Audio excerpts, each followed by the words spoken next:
Esse aqui funciona muito bem. Claro, né? É esse aí que dá o lucro, né? Mas é sério, ele funciona bem. A gente aqui no Brasil, a gente é uma referência, tá? Para outros países na questão da sinalização. Funciona É isso. uma questão de roubar. O jeito que a gente usa a tecnologia para fiscalizar o trânsito, né? Oi? É que a gente fala que o Detran rouba a gente. Aí é isso. É. Mas assim, a gente é muito bom mesmo. Isso é o que dá lucro, né? Beleza, ô Pedro, eu vejo daqui a pouco, viu? No geral, eu tô ali na sorte de vocês aqui, tá? Vez ou outra que eu tô dando uma olhadinha. Mas por enquanto tá tudo certo. Ó, a gente é uma referência nisso aí pro mundo inteiro, tá? A tecnologia que a gente usa aqui, ó, nos pardais, tá? Ó, a gente já chegou a testar drone pra sinalizar o trânsito, entendeu? A gente já chegou a fiscalizar, a usar drone, já chegou a ser testado. Ainda não é usado porque virou um projeto de lei que, né, que ainda não foi pra frente. Mas assim, a gente é muito bom nisso, na fiscalização. Isso não é uma coisa ruim, tá?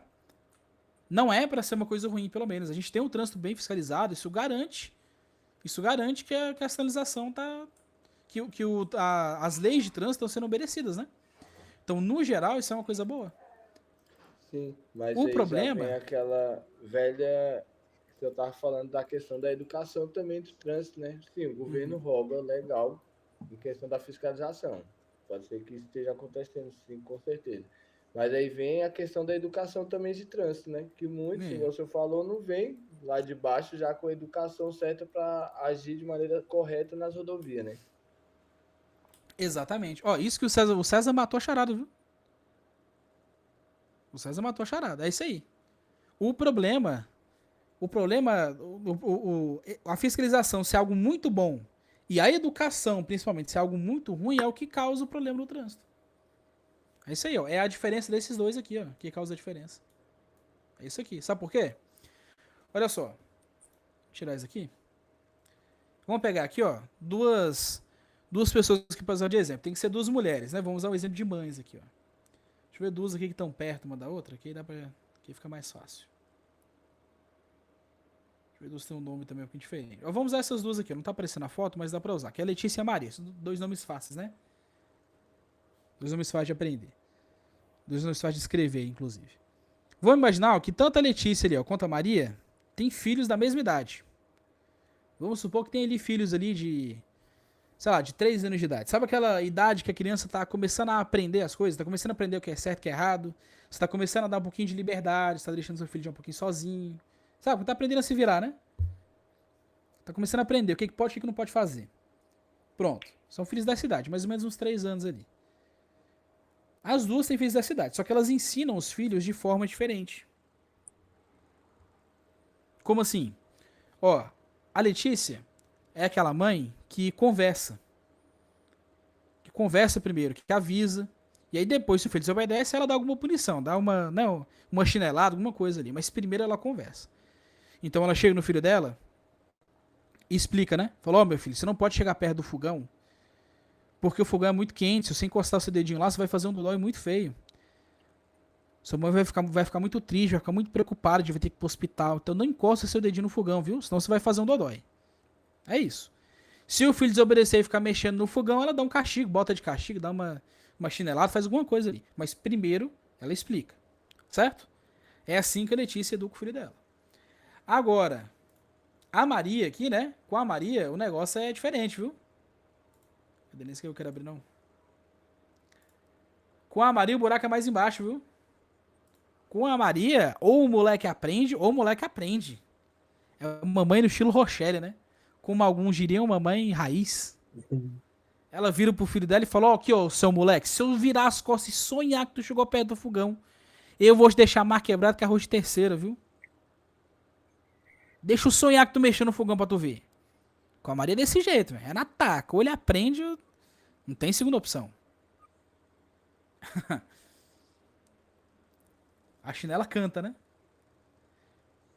Ó, os dois, moleque, vão aprender. Tanto o filho da Letícia quanto o filho da Maria, eles vão aprender que não pode mexer no fogão. A pergunta agora é: qual deles, na opinião de vocês, vai obedecer por respeito e qual deles vai obedecer por medo da mãe? O que vocês acham? Qual deles vai obedecer por respeito? Qual vai obedecer por medo da mãe? Pode falar, Eugênio. Por medo, a Maria, né? É, Eu cresci desse exatamente. jeito. Só por meio de ameaça e.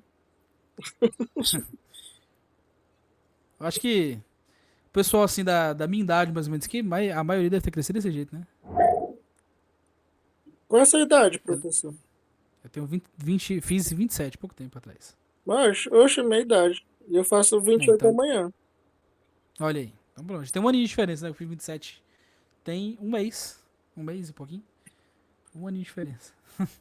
Um mês, Da pô. Letícia, por Um respeito, né? mês de diferença que eu faço aniversário amanhã. É, então. O da Letícia por respeito, né? Exato. O da Letícia, ó, mesmo quando a Letícia não tiver em casa, o filho dela vai olhar pro fogão e ele vai pensar, né? Cara, minha mãe falou que se eu mexer nesse negócio eu vou me machucar, velho. Ele ainda vai pensar duas vezes. Pode ser que ele desobedeça ainda, né? Mas ele vai pensar duas vezes antes de desobedecer. Porque a Letícia explicou as consequências. Então ele não tem medo dela. Ele vai ter medo da consequência. Vocês estão entendendo? Ele vai ter medo de se machucar no fogão. Agora o filho da Maria não, né? O filho da Maria é o contrário.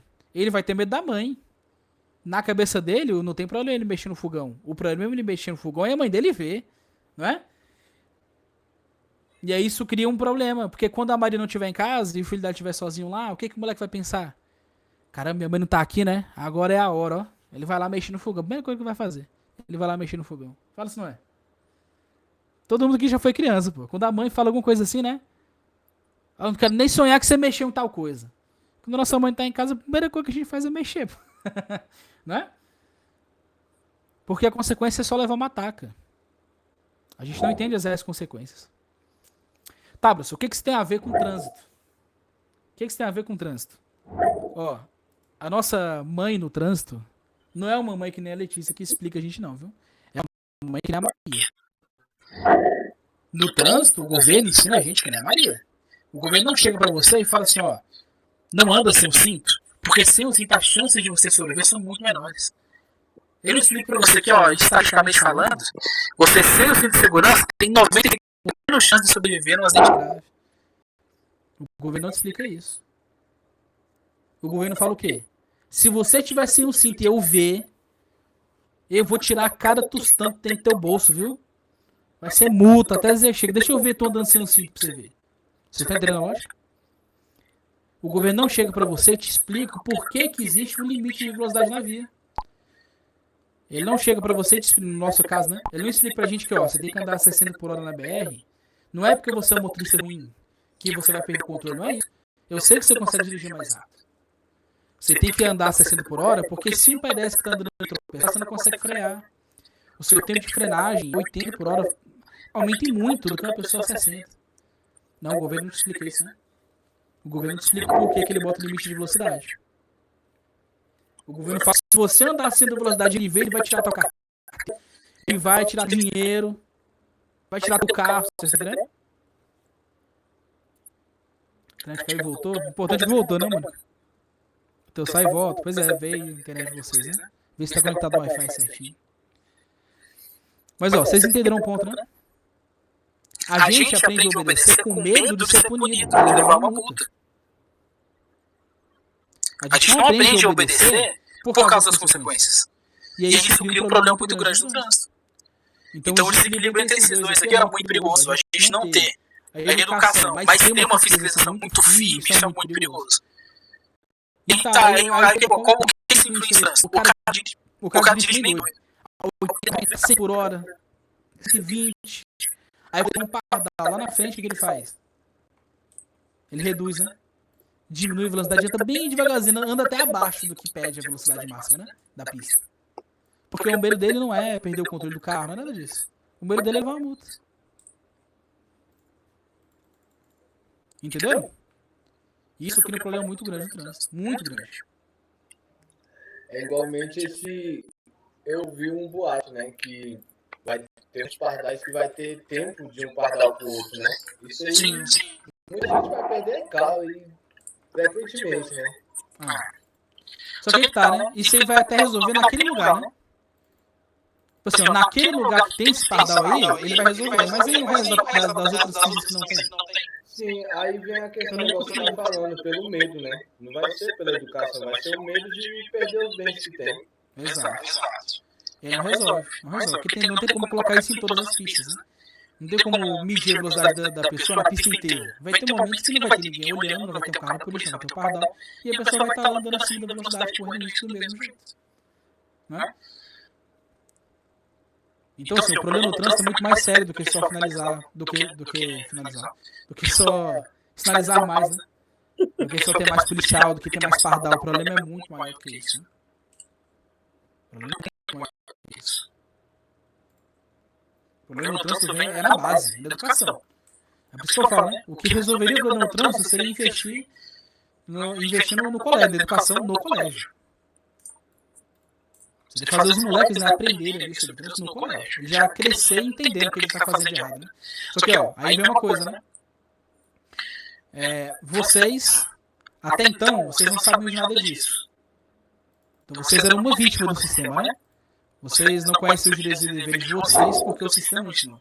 A partir do momento que eu expliquei isso para vocês, pronto, você não é mais uma vítima do sistema. Agora você tem total condições de você mesmo ir lá buscar e conhecer, né? Você sabe que você não pode esperar para o governo. Você sabe que é algo que você tem que fazer. Você tem que ir atrás. Né? Você tem que conhecer os seus direitos e os seus deveres no trânsito e mudar, né? Mudar a forma como você dirige. Você sabe agora que as leis de trânsito que existem, tá? Elas não são feitas só para tirar problema. Tem um motivo por trás. Assim, até porque você respeitar o limite, né, das placas de velocidade, ela entra também como na direção defensiva, porque se você dirige dentro do limite, tem como você estar se desviando de algum imprevisto que pode estar acontecendo, né? Agora, se você está numa velocidade acima do que é permitido, né, já fica difícil, né? Por exemplo, se aparecer um animal no meio da pista, como que você vai conseguir estar desviando, né? E esse tipo de coisa. É o mais seguro mesmo. É o mais seguro mesmo. Mas é isso, vocês agora sabem, né? Vocês sabem que o governo não quer que vocês sejam motoristas que sabem dos direitos e deveres de vocês. E eu digo uma coisa pra vocês, tá? Ó, o código de trânsito, do jeito que ele tem muito defeito, tá? Ele tem muita falcatrua, tem muita coisinha que não funciona. Mas assim, ó, mas no geral, ele funciona. No geral mesmo, se todo mundo seguisse o que está no código de trânsito, o trânsito funcionaria e os acidentes de trânsito diminuiriam. Do jeito que está no papel, funciona. A questão é que vocês não são ensinados a dirigir do jeito como é no papel. Agora eu libertei vocês dessa maldição, né? Aí tu pensa, droga, agora eu tenho que estudar os meus direitos e deveres. Pois é. Agora vocês sabem que a responsabilidade, infelizmente, é de vocês de aprender seus direitos e deveres. O governo não vai se preocupar em mostrar isso pra vocês. O governo não vai se preocupar. Eu vou olhar agora, vou dar uma olhada nas fotos de todo mundo. Olha, vou passar pra vocês aqui, ó, um vídeo. A gente vai ver 2 vídeos, tá? A gente vai ver primeiro esse daqui, ó. Que ele vai falar muito de tudo isso que a gente comentou até agora, tá? E depois a gente vai ver a reportagem do Fantástico. Lá no começo vai falar um pouco sobre as leis de trânsito. A gente vai ver esses 2 vídeos e comentar um pouco em cima deles, tá? Esse primeiro aqui, na verdade, ele fala do que a gente já estava comentando. Dá uma olhada aqui.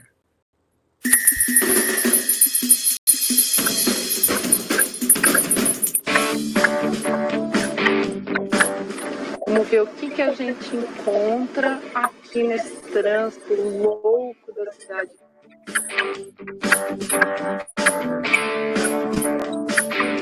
Eu acho que ninguém conhece as leis de trânsito. Agora vamos falar que a culpa não é bem do cidadão, não é bem da população.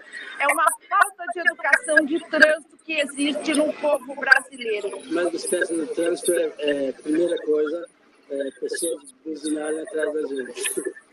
E outra coisa é a desatenção que o pessoal tem e sair de uma faixa para outra, que isso é muito perigoso para a gente que dirige moto. As pessoas, elas passam o sinal vermelho, elas não têm essa coisa da placa, estacionam em qualquer lugar, também na verdade, é um risco muito grande. Quando você atravessa, mesmo se o semáforo é vermelho, o carro vai parar. Aqui não. Aqui é você que tem que cuidar quando você atravessa. A punição, ela resolve o aqui e o agora. Eu mudo meu comportamento na mesma hora, tá? Se puser uma lei severa, um radar ali, falar que esse trânsito anda 40 por hora, eu vou andar. Agora, eu não mudo a minha consciência. A hora que tirar o radar, que o agente de trânsito sair dali, eu volto. Então, não é mudar a educação, é mudar comportamento. A educação é um processo que começa quando a pessoa é pequena até crescer. Esse processo não acontece.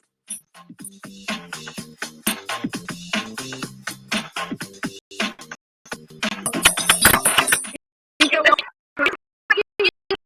você grita, tem que respeitar, e o caminhão tem que respeitar todo mundo. E o que tem no trânsito é o caminhão desrespeitando todo mundo porque ele é grande. O carro, ele realmente, ele dá a sensação de eu posso tudo, eu sou o tal. Quando a gente anda numa estrada, a gente anda numa fila um atrás do outro e a esquerda para ultrapassar. Quando a estrada congestiona, está mediando, porque eu não respeito. Isso é um desrespeito a outra pessoa. Agora tem uma pessoa tão gentil lá atrás, pena que você não pode pegar, até com a mãozinha para fora ele está.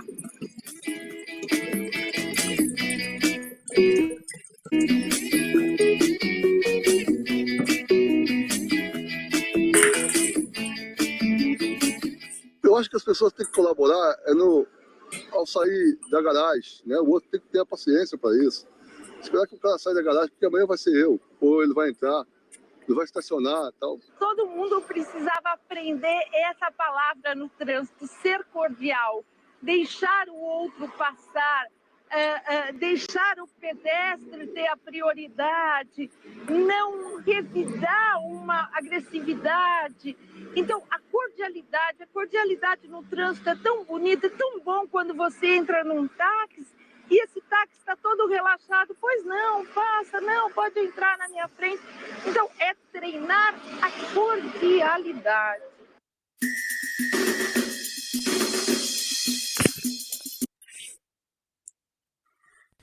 Então tá aí, ó. Muito, né? Tem muito a ver com o que a gente tava falando, né? Olha só, as fotos aqui tá tudo certinho. Quem perguntou aí,